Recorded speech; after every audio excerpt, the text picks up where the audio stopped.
여러분 안녕하십니까? 헌정 사상 처음으로 감사원장에 대한 탄핵이 추진되고 있습니다. 민주당이 서울중앙지검장을 포함한 검사 3인에 대한 탄핵 추진에 이어서 또 하나의 탄핵 카드를 꺼내들었는데요. 22대 국회 개원 반년도 안 됐는데 벌써 11번째 탄핵안 발의입니다. 정치권 후폭풍도 만만치 않습니다. 김근식 전 국민의힘 비전전략실장, 박원석 전 정의당 정책위의장과 함께 짚어봅니다. 안녕하십니까? 네, 안녕하십니까? 어제 최재해 감사원장에 대한 탄핵안 발의를 공식화한 민주당. 민주당이 밝힌 탄핵 사유 이렇습니다. 자, 노정면 원내대변인인데요. 대통령실 관저 이전 의혹 감사에 문제가 있었고 국정감사에서 위증, 자료 제출을 하지 않았다. 또 국회법 위반 소지가 있다라는 건데요. 오늘 오전 국회 예산결산위원회 참석차 국회에 출석한 최재해 감사원장이 민주당의 탄핵안 발의 예고에 정치적 탄핵이란 입장을 밝혔습니다. 이 목소리부터 듣고 오시죠. 한마디로 말씀드리면 헌법 질서의 근간을 훼손하는 이러한 정치적 탄핵에 대해 매우 유감스럽게 생각합니다. 조사하지 않은 게 아니고요. 저희들이 조사를 최대한 했는데 거의 연관성을 밝혀내지 못한 거죠. 확인하지 못한 겁니다. 김근식 실장님, 지금 대통령실에서 조금 전에 입장도 냈어요. 감사원장 탄핵 추진은 헌법 질서 유린 행위다. 이런 입장도 내놨고요. 지금 민주당의 감사원장 탄핵 추진, 이 검사 탄핵과 같은 일정으로 진행될 것으로 보이고요. 먼저 민주당의 주장처럼 이 최재해 원장이 탄핵되는 게 마땅하다. 이렇게 판단할 여지가 있는지요? 그러니까 최재해 감사원장이 이끄는 그 감사원이 민주당에게 좀 불편한 감사를 한 건 있죠. 이제 그런 것에 대한 정치적 그 보복행위인지 모르겠습니다만은, 그리고 노정면 원내대변인이 말한 것처럼 야당 입장에서 최재해 감사원장이 못마땅할 수도 있습니다. 그러면 그 정치적으로 문제 제기하고 정치적으로 여러 가지 이야기를 하고 국회에 불러서 따지면 되는 거라고 생각합니다. 이제 그런데 다짜고짜 탄핵을 이야기하기 때문에 매번 말씀드립니다만 이제는 민주당이 정말 반년도 안 돼서 탄핵을 너무 많이 추진해서 우리 국민들도 이 탄핵이라는 단어가 너무 많이 오염됐다는 생각이 들어요. 그리고 탄핵이라는 단어가 이제는 너무 귀에 익으니까 이 탄핵이라는 건 사실 헌법상 규정되어 있는 거지만 이게 쓰면 쓸수록 안 좋은 제도거든요. 그래서 과거에 사실은 독재 시대에 행정부의 비대화된 권력이 입법부의 눈치를 보지 않고 마음대로 전횡을 휘두르거나 법률을 위반하거나 뭐 부정부패 대형 비리를 했을 때 입법부 권력이 행정부 권력을 견제하라고 만들어 놓은 탄핵이라는 장치거든요.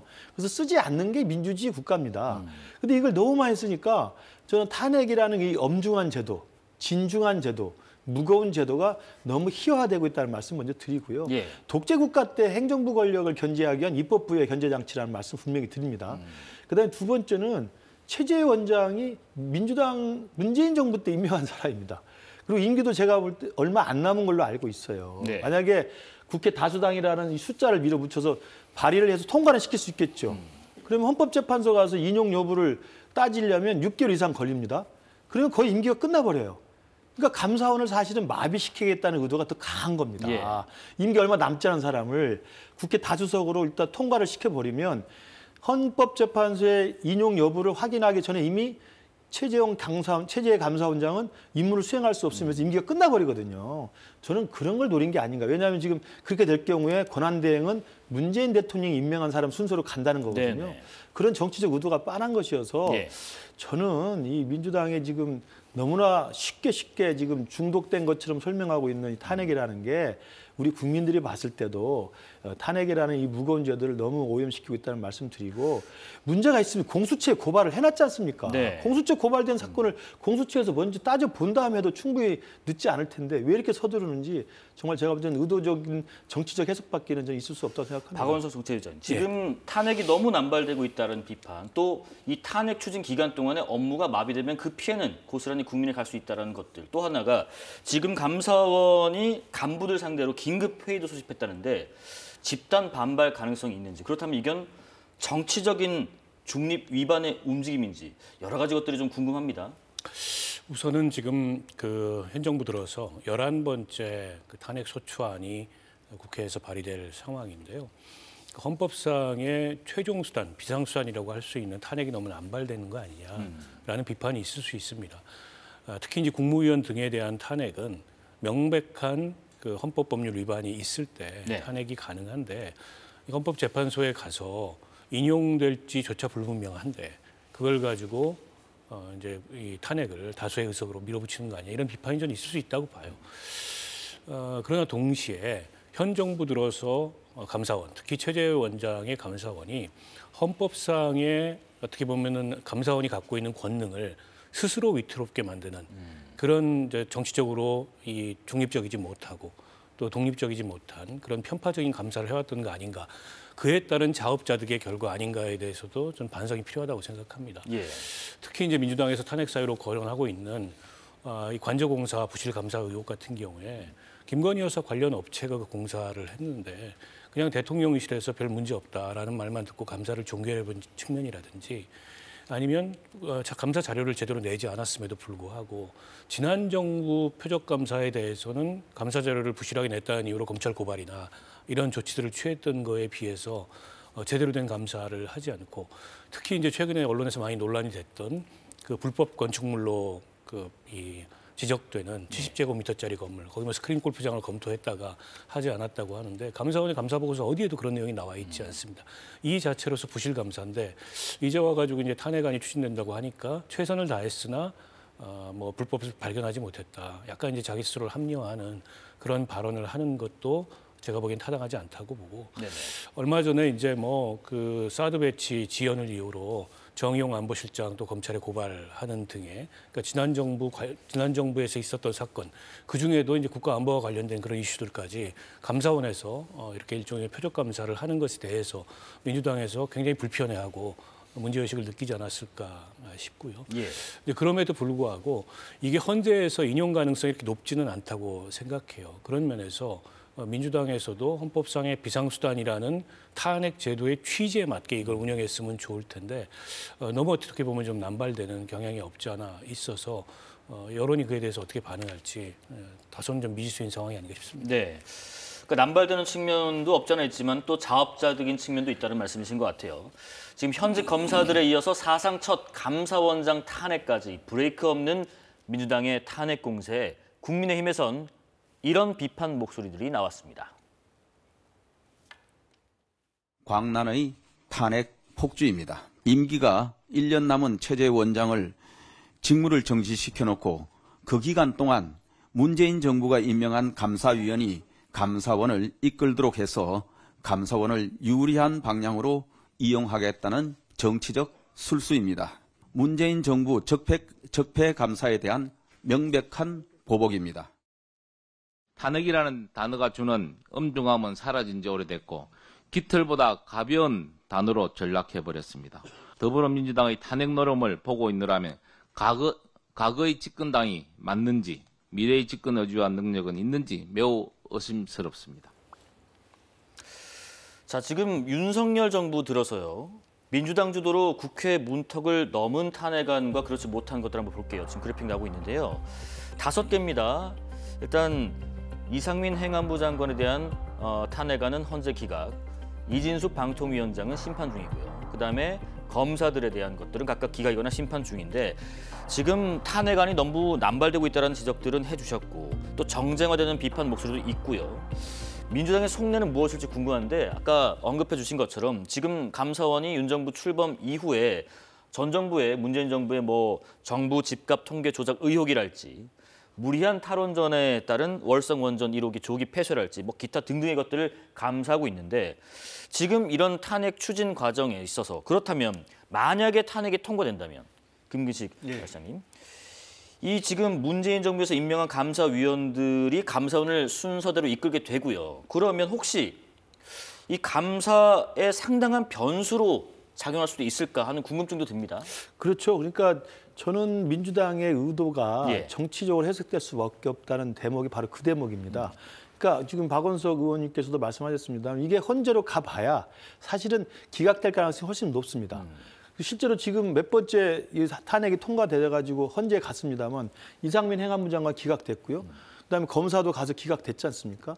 그래서 대부분의 헌법재판관이 여야 진보 보수 비슷하게 돼 있지만 그 헌법재판관들조차도 이 부분은 인용할 수 없는 거라는 걸 알면서 다 기각이 되는 거거든요. 대신 그 판단 때까지는 직무가 정지되잖아요. 그렇죠. 바로 그걸 노린 거죠. 그러니까 실제로 그 사람을 끌어내리겠다는 그 생각보다는 6개월 이상 정도 끌 수 있는 헌법재판소의 그 인용 기간, 심리 기간 동안 직무를 정지함으로써 그 사람이 갖고 있는 기관에 사실은 마비를 가져오는 겁니다. 말씀하신 것처럼 최재해 원장 같은 경우는 문재인 대통령이 임명한 부인데도 불구하고 만약 인용을 기다리는 동안 심리를 하게 되면 직무 정지가 되기 때문에 그러면 관례상 고참, 그러니까 일찍 감사위원으로 선출된 사람이 대행을 한다는 거예요. 그러면 그 2명 다 지금 문재인 대통령이 임명한 감사위원이 대기하고 있습니다. 그렇기 때문에 최재해 감사원장이 직무대행으로 넘어가는 상황에서는 문재인 대통령이 임명한 감사위원이 직무대행을 하기 때문에 그런 면에서 그러면 지금 전 정권에 대해서 여러 가지 불편한 감사를 하는 것을 영향을 미칠 수가 있겠죠. 그러니까 저는 아까도 말씀드렸지만 헌법상 있는 비상권한인 탄핵이라는 제도를 남발하는 것도 문제지만 이걸 통해서 민주당 스스로 정치적인 노림수가 있는 거라고 뻔히 보이는 겁니다. 과거에 방통위원장 탄핵도 비슷한 거 아니겠습니까? 방통위원장을 탄핵함으로써 6개월 이상 끌 수 있는 헌재 심리기관을 이용해서 MBC를 비롯한 방통위원들이 어떤 결정들을 계속 못하게 막았던 거거든요. 그걸 알았기 때문에 헌재로 넘어가기 전에 탄핵 발의만 해도 이동관 방통위원장이나 김홍기 방통위원장 스스로 사퇴를 해서 또 새로운 방통위원장을 보내고 계속 민주당의 방통위원장 탄핵을 하면 이 윤석열 정부는 그 사람을 또 자진 사퇴시키면 또 새로운 사람을 임명해버리는 꼼수가 꼼수로 대응하는 것으로 계속 국정의 마비를 가져왔다고 생각을 합니다. 그렇기 때문에 저는 이번에 최재해 감사원장에 대한 탄핵 발의도 민주당의 다소 그런 정치적 노림수밖에 설명이 되지 않는다고 생각합니다. 박원석 의원님도 비슷한지 궁금해요. 이게 실질적으로 탄핵으로 이어지기 위함이 아니라 어쨌든 최대한 시간을 끌거나 혹은 전 정부 때 임명한 감사위원들이 감사를 이어받아서 지휘할 수 있게끔 하려는 의도도 있다 이렇게 보시는 거죠. 근데 지금 감사원이 하고 있는 지난 정부에 대한 주요 감사 사건들이 이미 감사위원회로 넘어갔거나 아니면 아예 실무선에서 검토하는 단계이기 때문에 감사원장 혹은 감사원장 직무대행이 그 사이에 재량을 통해서 그걸 좌우할 만한 그런 일들이 별로 없습니다. 때문에 지난 정부에 대한 감사원이 진행 중인 감사를 다른 방향으로 이렇게 돌리기 위해서 탄핵을 추진한다. 이건 좀 다소 과장이 있는 것 같고요. 그리고 감사원장의 공백이 발생하면 감사원의 기능이 마비된다는 주장도 국민의힘이 하기에는 좀 명구스러운 주장입니다. 왜냐하면 최재형 전 감사원장 같은 경우에 임기가 6개월 이상 남았는데 대선 경선을 출마하려고 사퇴를 했어요. 그로 인해서 4개월간 수장 공백이 있었는데 그때 환영한다는 논평을 냈었습니다. 국민의힘에서. 그리고 경우에 따라서 윤석열 검찰총장 당시에 대체 카드로서 최재형 감사원장을 유력하게 검토했던 것도 사실이고요. 근데 이제 와가지고 감사원장이 없으면 감사원의 기능 공백이 발생한다라고 얘기하는 것도 좀 민망한 얘기죠. 그리고 문재인 정부 시절에 임명된 감사위원들이 직무대행을 이어받게 된다. 이게 오래된 순서이기 때문에 이제 그런 건 사실이긴 합니다만 감사위원들이 3대3으로 동수예요. 그래서 설사 문재인 정부에서 문재인 대통령이 임명했던 감사위원들이 직무대행을 한다 그래서 감사원의 어떤 중요한 결정을 바꿀 수 있는 상황도 못 됩니다. 정 그게 우려된다면 최재해 감사원장이 국회 탄핵소추 이전에 사퇴를 하면 돼요. 그러면 이제 방통위 같은 파행이 또 일어날 수도 있겠죠. 그래서 어떻게 보면은 지금 이게 파행이 파행을 부르는 그런 악순환이 계속되고 있는데 저는 감사원은 헌법상 대통령 직속 합의제 감사 기구입니다만 대통령이 감사원의 기능과 직무에 전혀 관여할 수 없도록 되어 있습니다. 때문에 그동안에 정권이 바뀜에도 불구하고 감사원의 정치적 중립성이나 독립성은 어떤 정권에서든지 일정하게 유지됐어요. 그런데 이 정부 들어서 유독 감사원의 정치적 중립성, 독립성이 논란이 될 만한 그런 일들이 많이 일어났고 그로 인해서 국회에서 끊임없이 감사원을 둘러싸고 여러 가지 충돌이 있었던 거 아니겠습니까? 때문에 지금 헌법상의 비상수단을 민주당이 남용하고 있다라는 지적만 할 게 아니라 지금 엄격한 그런 이 독립성과 중립성을 생명으로 하는 감사원이 편향되게 공정성을 현저히 상실하고 정치적 중립성이 현저히 상실하게 운영됐던 것을 제가 보기엔 되돌아보고 반성해야 될 측면이라는 생각이 듭니다. 이재명 대표 얘기 좀 해보겠습니다. 선거법 1심 징역형, 위증교사 1심 무죄 이후에 민주당 이재명 대표가 최근 외연 확장에 공을 들이는 모양새입니다. 어제는 임기 단축 개헌을 주장하고 있는 이석연 전 법제처장과 만났습니다. 정치보복 얘기 그때 이게 절대 있으면 안 된다 이 말씀하시죠. 통합, 포용 이게 제일 큰 책임인데 제거하려고 하고 인정 안 하려고 하고 권력으로 상대를 억압하는 어느 단계에선가 멈추지 않으면 계속 확대될 수밖에 없고요. 이걸 어느 단계에선가 멈춰야 되는데 이 대표님이 정권을 잡게 되시면은 국수의 정치 보복의 고리를 끊겠다. 이런 선언 하실 그런 생각이 드십니까? 선언이 아니라 너무 당연합니까? 자, 김근식 실장님, 지금 일각에서는요, 최근 1심 무죄 선고 이후에 이재명 대표가 좀 숨을 돌릴 수 있게 됐다는 평가도 있지만은 반면에 사법 리스크가 현실화가 계속 진행 중이다 이런 얘기도 있어요. 한번 보시면서 설명드리면 특히 어제요, 백현동 로비스트로 지목된 김인섭 씨에 대한 대법원 확정 판결에서는 징역 5년에 확정이 됐죠. 보시는 것처럼 이재명 대표가 배임 혐의로 기소된 이 백현동 의혹과 관련한 첫 확정 판결이 나온 거고요. 무엇보다 재판부는 그런 얘기를 했습니다. 2층에서 잘해보라고 했다라는 그 김 씨의 발언. 그리고 여기서 2층은 당시에 이재명 대표가 성남시장으로 있었던 시절에 시장실과 또 정책실장실 그 2층을 얘기하는 거라고 하더라고요.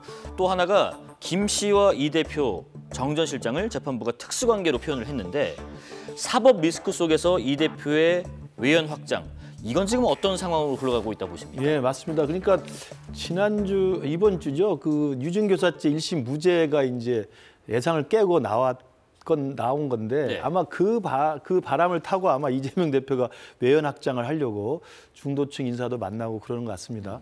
그러나 제가 볼 때 꿈 깨시란 말씀을 드립니다. 그러니까 그때 유증교사죄 무죄 나왔을 때 법원을 나와서 했던 말이 뭐 창의 일속이라고 이야기를 했어요. 그 큰 바다에 뭐 좁쌀 한 개 정도 자기는 그거밖에 안 된다. 다른 사람 국민들의 고통에 비하면. 그러나 제가 생각할 때 지금 이재명 대표가 맞닥뜨려야 될 사법 리스크 중에 유증교사죄 1심 무죄는 정말 그야말로 창의 일속입니다. 엄청난 쓰나미로 몰려올 사법 리스크 중에 그 조그만 거 하나 정도가 1심 무죄 나온 거예요. 그거 보고 뭐 마치 모든 사법 리스크가 해소된 것처럼 생각하시면 저는 큰 착각이라는 말씀을 드리고요.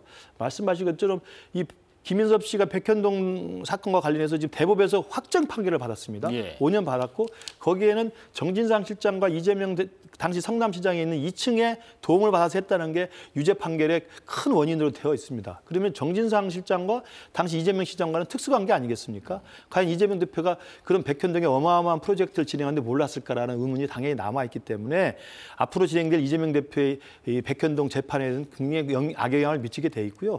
이것만 있는 게 아니죠. 지금 이화영 평화부지사도 지금 2심 선고가 곧 남아 있습니다. 1심에서 뭐 9년 6개월 받은 상태고요. 2심에서 또 그렇게 받고 그 대북 선고 관련해서 이재명 경기도지사의 연관성이 대법에서 확정이 돼버리면 이것도 큰 악영향이죠. 그다음에 김용 부원장도 지금 2심 결심 공판이 이루어지지 않았습니까? 이것도 제가 볼 때는 이재명 대표에게 속속속 다가오고 있는 저는 사법 리스크의 현실화라고 보기 때문에 뭐 유증교사 1심 무죄 나왔다고 그래서 마치 모든 일이 끝나고 트럼프처럼 무슨 기사회생할 것처럼 생각한다면 제가 볼 때 정말 창의 일속을 그 크게 오해하지 마시라 이렇게 말씀드리고 싶습니다. 박원석 의원님 의견은 어떠신가 궁금합니다. 국민의힘이 이재명 대표의 추가 고발도 있었거든요. 그러니까 이재명 대표나 민주당의 생각은 아마 이런 것 같습니다. 이재명 대표의 사법 리스크는 사법 리스크고 또 당의 유일무이한 대권 주자로서의 행보는 행보대로 해야 된다. 사법 리스크로 인해서 위축되기 시작하면 리더십도 흔들릴 거고 당의 외연 확장도 어렵고 때문에 위축되지 말고 두 가지 행보를 분리해서 할 건 하자. 뭐 이런 어떤 전략인 것 같아요. 그래서 이번에 뭐 그 이석연 전 법제처장을 만난 것도 이 위증교사 무죄 판결 이후에 갑작스럽게 이루어진 행보라기보다 그 이전에 윤여준 전 장관이라든지 또 김종인 전 비대위원장이라든지 이렇게 보수 원로들을 만나는 행보의 연장선에 있다고 볼 수 있을 것 같고요. 지난번에 이제 위증교사 그 무죄 판결로 인해서 이재명 대표가 한숨 돌린 것만은 맞습니다. 다만 그건 이제 사법 리스크의 한 부분이기 때문에 여전히 리스크가 완전히 없어졌다라고 보기가 어렵고요. 김인섭 씨가 백현동 알선수재 사건으로 5년 받은 게 이재명 대표의 동일 사건의 이 배임죄에도 영향을 미치겠지만 제가 보기에 그보다 더 걱정되는 건 선거법입니다. 그러니까 선거법 그 위반 사건에서 백현동 관련해서 이재명 대표는 국토부에 협박 내지는 압박이 있었다. 이걸 이제 일관되게 주장해 왔는데 이번에 이제 김인섭 씨의 5년 확정 판결은 국토부에 압박이 있었다기보다는 김인섭 등의 로비가 결국에 이제 이 백현동 사건의 원인이 됐다라는 거를 증명하는 그런 결과이기 때문에 선거법 재판에도 굉장히 큰 영향을 미칠 가능성이 높아서 그게 이재명 대표로서는 훨씬 더 발등에 떨어진 불이 아닐까 싶은데요. 물론 이제 판결 결과는 예단할 수 없습니다. 네. 그건 위증교사 2심도 그렇고 선거법 2심도 그렇고 지켜봐야 이제 1심을 한 거니까요. 될 것 같고요. 근데 이제 이재명 대표 사법 리스크의 특징이 혼자만 재판을 받는 게 아니고 이른바 이제 관련자들, 뭐 공범들 이런 재판이 계속 진행되고 있고 그게 속속들이 앞서서 확정이 되고 있기 때문에 그게 이재명 대표의 재판에 많은 영향을 미칠 가능성이 있거든요. 그러니까 앞서 얘기했던 김용 사건 같은 경우에는 정치자금법 위반인데 국민의힘에서 지금 고발한 것도 그 정치자금법 위반을 몰랐을 리가 없다. 이재명 대표가. 이제 이런 어떤 판단을 가지고 고발한 거지 않습니까? 그런데다 이제 대북송금 사건도 만약 2심에서 12월 19일로 선고가 좀 연기됐지만 1심과 거의 유사한 형을 받는다면 사실 기초적인 사실관계는 다 증명이 된 거고 이재명 대표가 보고를 받았는지 알고 있었는지 승인했는지 이 등등이 쟁점이 돼서 재판 속도도 굉장히 빨라질 가능성이 있거든요. 그래서 여러 가지로 아직까지는 이재명 대표가 위증교사 1심 무죄에도 불구하고 사법 리스크를 넘어섰다. 대신 사법 리스크가 많이 낮아졌다. 보기에는 어려운 게 객관적인 상황이 아닌가 싶습니다. 예, 국민의힘 관련 이야기도 해보겠습니다. 당원 게시판 논란이 지금 3주째 이어지면서 야당의 특검 또 국조공세에 공멸하는 것 아니냐 이런 우려가 나옵니다. 추경호 원내대표가 냉각기를 좀 갖자라고 어제 말하기도 했는데요. 오늘도 관련 발언을 이어갔습니다. 뭐 특별히 없고 다 공감하고 또 그렇게 아마 앞으로 협조해 주실 걸로 그렇게 생각을 합니다. 글쎄, 그 뭐 제가 취지를 정확히 알지 못하기 때문에 언급을 하지 않겠습니다. 제가 어제도 말씀드렸습니다. 당직자들도 언행에 신중하라. 도를 넘으면은 적절한 조치를 취해 나갈 것이다. 이 말씀을 분명히 드립니다. 어제 그 추 원내대표가 그 문자를 확인하면서 뭐 신지호, 김종혁 두 분의 어떤 사퇴를 뭐 촉구하는 그런 문자를 확인하는 것도 지금 보시는 것처럼 사진에 찍히기도 했고요. 또 지금 지난 27일에도 김건희 여사 뭐 고모를 언급한 두 사람을 향해서 좀 당직자는 언행을 좀 진중해야 된다 이렇게 얘기하기도 했는데 지금 친윤과 친한계 갈등이랄까요? 또 더 나아가서는 이 지도부 내에서 갈등은 앞으로 국면이 어떻게 되는 겁니까? 저도 국민의힘 소속으로서 참 난감하고 예. 당혹스럽고 국민들 앞에 송구할 뿐입니다. 당원 게시판 논란이 어떻게 촉발됐는지 그리고 그것이 어떻게 진행되는지는 국민들이 잘 알고 있습니다만 저는 시작과 진행 과정에 일부 한동훈 대표를 흔들려고 하는 정치적 의도가 저는 충분히 해석될 수 있는 여지가 있다고 생각합니다. 예. 사실은 익명이 보장된 우리 당원들의 정말 자유로운 의사소통 공간인 이 당원 게시판에 몇몇 동명이인이나 몇몇 가족명의 이름이 있다고 그래서 그걸 침소봉대해서 확대했고 이걸 일부 극우 유튜버가 당 바깥에서 이걸 계속 허위사실에 기초해서 키워내면 당 안에서 일부 인사가 그걸 받아와서 또 스피커 역할을 하면서 확산을 시켰거든요. 저는 이 과정 속에서 한동훈 대표 흔들기 또 한동훈 대표에 대한 김옥근 프로젝트의 의심 저는 이런 것들이 충분히 있을 수 있다고 생각해요. 네. 저는 그래서 처음에 애초에 이것들을 꺼내 들었거나 이걸 계속 확대시켜서 침소봉대했던 이런 분들도 저는 자중해야 한다고 생각을 하고요. 그럼에도 불구하고 지금 이게 사태가 계속 커지면서 그러다 보니까 한동훈 대표 측에서도 비슷한 대응을 하는 게 저는 최근에 좀 봤습니다. 예컨대 그 김건희 여사 고모 발언들을 끄집어 온다든지 또 뭐 오늘은 뭐 심평 변호사 이야기를 또 하고 그러던데 네. 그러니까 저들이 이런 말도 안 되는 게시판에 있는 걸 가지고 침소봉대하니까 우리도 하겠다라는 거 똑같은 반응이거든요. 저는 그렇게 하면 안 된다고 생각합니다. 한동훈 대표 측이나 당 지도부가 도덕적으로 우월하고 정말 자신이 있다고 한다면 오히려 일부 정치적 의도를 가진 한동훈 대표를 흔들려고 하는 세력들이 그런 부도덕하고 말도 안 되는 과잉 포장을 해서 하는 것들에 대해서는 다른 방법으로 대응을 해야 되는데 똑같이 당신들도 고모가 그러지 않았느냐라고 하는 것은 정치를 대국적으로 풀어가는 건 아니라고 생각합니다. 예, 그러면서 예. 안타까움이 있고요. 특히나 저는 이제 저도 당 소속으로서 만약에 이것을 김건희 여사 특검법과 연계해서 지렛대로 활용하는 건 제가 볼 때 하책이라고 생각을 합니다. 그건 전혀 다른 문제입니다. 그렇기 때문에 이 당원 게시판으로 촉발된 내용의 본질은 애초에 시작과 진행 과정은 한동훈 대표 지도 체제를 불만을 가진 일부 세력들이 분명히 개입이 돼 있다고 생각합니다. 그러나 그것은 지금까지 한동훈 대표 해왔던 것처럼 사실관계를 정확히 알려주고 팩트 체크를 통해서 그게 아니다라고 정리해서 민심과 여론의 호응을 받아서 정리하면 되는 거예요. 이제 그 다음에 저는 그들이 마지막 남아서 주장하는 그래서 가족이 썼다는 것이냐 안 썼다는 것이냐 이 질문에 대해서는 국면이 정의된 다음에 저는 마지막에 가서는 그 부분에 대해 사실관계도 밝혀서 정말 한동훈 대표를 흔들려는 그 일부 세력에 대해서 도덕적 우월성과 사실관계의 정당성을 가지고 저는 좀 정리를 해내는 것이 맞지 않을까 생각을 합니다. 예. 박원석 의원님 의견은 이분의 얘기를 좀 듣고 좀 들어보겠습니다. 추경호 원내대표가 앞서 보신 것처럼 발언을 좀 자제해달라 요청을 했지만은 오늘도 한동훈 대표가 당원 게시판 논란을 정리하고 넘어가야 한다. 이런 목소리가 나왔습니다. 맹각기 같자 그러셨어요. 예. 원내대표는. 네. 저는 뭐 이걸 좀 어떻게든지 정리해야 된다 생각합니다. 굉장히 국민의힘에게 득이 되지 않는 논쟁이다. 근데 이걸 넘어가는 방법은 두 개밖에 없다. 하나는 뭉개고 넘어가든지 하나는 깔끔하게 정리하고 넘어가든지 어떻게든 넘어갈 텐데 네. 개인적인 애정 어린 조언을 하면 깔끔하게 정리하는 게 낫다. 만약에 예. 이 당원 게시판 논쟁이라고 할 수 있겠죠. 과 앞으로 있을 김건희 여사 특검을 연결한다라는 고민을 한다면 그건 여당 대표가 아니라 야당 대표입니다. 박원석 의원님, 네. 지금 한동훈 대표가 어떻게 볼까요? 결자 해지라고 해야 되나 아니면 해지만 해야 되나요?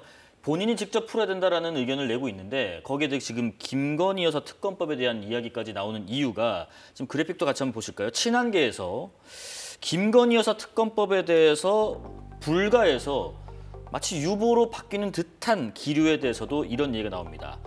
어제 질문이 있었거든요. 김 여사 특검법에 대해서 적극적인 표단속을 하지 않고 개별 의원들에게 맡길 거란 전망이 나온다. 지금 그 문제를 이야기하지 않겠다. 자, 여당 대표가 아니라 이렇게 추진한다면 야당 대표라는 비판도 있고요. 한 대표는 지금 어떤 결정을 해야 되고 어떤 식으로 풀이를 해가는 게 맞을까요? 김건희 여사 특검법에 대해서 그동안의 한 대표의 태도는 완강했습니다. 이게 위헌적인 요소가 있고 결코 거기에 동의하기 어렵다. 이게 이제 지난 취임 100일 기자회견에서도 한 대표가 밝혔던 바고 일관된 태도였는데 어제 답변은 조금 유보하거나 다른 여지를 두는 듯한 답변을 보였어요. 그래서 당내에서는 이 당 게시판 문제를 가지고 이른바 이제 친윤들이 본인을 공격하는 게 결국에는 대통령실의 의중이고 그렇다면 그에 맞대응하기 위해서 김 여사 특검을 카드로 활용하겠다는 의중을 내비친 거 아니냐. 근데 만약 그렇다면은 김 여사 특검에 대해서 한동훈 대표가 그동안에 어떤 입장의 변화를 보였던 것 간에 지금 당 게시판을 둘러싼 본인을 향한 공격의 대응 카드로 저걸 쓴다는 거는 당내에서뿐만이 아니라 당 밖에서 보기에도 글쎄 적절한 정치는 아닌 것 같아요. 네. 최근에 보면 당 게시판 논란 지금 3주째 볼성사 나온 자중질환을 보이고 있는데 저는 국민의힘이라는 집권당의 당내 정치, 계파 갈등의 수준이 유튜브 정치 수준으로 격화되고 있다고 생각합니다. 최초에 이게 이제 유튜버들이 문제의식 제기를 했는데 외부에서 그런 문제 제기가 있는 것과 별개로 당내의 중진들이 심지어는 최고위원이 공개석상에서 이걸 거론하면서 당대표를 공격하는 소재로 활용을 하고 당 게시판이라는 건 원래 익명성의 공간이기 때문에 별의별 말들이 다 있고 그러려니 하면 되는 거를 마치 무슨 여론 조작이 있었다는 식으로 이 문제를 키운 것도 문제고 한 대표도 당원들이나 국민들이 보기에 가족이 썼는지 안 썼는지 굉장히 궁금한데 그에 대해서는 이런 방법 언급도 없이 법률적으로 문제 없다라는 굉장히 검사스러운 태도로 일관을 하거나 심지어 그 주변에서 뭐 그 김건희 여사 고모 이런 사건을 이런 이슈를 들어가지고 비슷한 수준의 역공을 취하거나 이게 지금 집권당이 저런 이전 투구를 할 만큼 한가한가 이런 비판이 당연히 저는 당 밖에서 나오고 예. 야당 입장에서 보기에는 저렇게 싸워가지고 둘 다 공멸해라 라는 식으로 어떻게 보면은 야당 좋은 일을 지금 시키고 있는 상황이 아닌가 싶어요. 그래서 예. 추경호 원내대표가 오늘 자중을 요구했다는데 멈춰야죠. 일단 멈추고 나서 네네. 지금 급한 일부터 처리를 해야 되는데 어저께 한국은행에서 우리 이제 그 내년도 성장률을 뭐 1.8, 1.9 이렇게 하향 조정을 했지 않습니까? 그렇죠. 잠재 성장률을 밑도는 수준으로 한국 경제가 악리에 암울하다 이런 전망을 내놨는데 이렇게 집권 여당이 한가한 그런 논란을 이건 논쟁 수준에도 좀 미치지 못하는 논란이라고 생각합니다. 버리는 것 자체가 국민들이 보기에는 참 볼썽사납다라는 말씀을 드리지 않을 수 없고요. 예. 저는 양쪽 다 자중하고 양쪽 다 정리해야 된다라고 생각합니다. 예. 다음 주에도 이 게시판 논란이 4주째 이어지고 있다. 이렇게 소식을 전할지 아니면 마무리가 될지 한번 지켜보겠습니다. 김근식 전 국민의힘 비전전략실장, 박원석 전 정의당 정책위의장과 말씀 나눴습니다. 고맙습니다.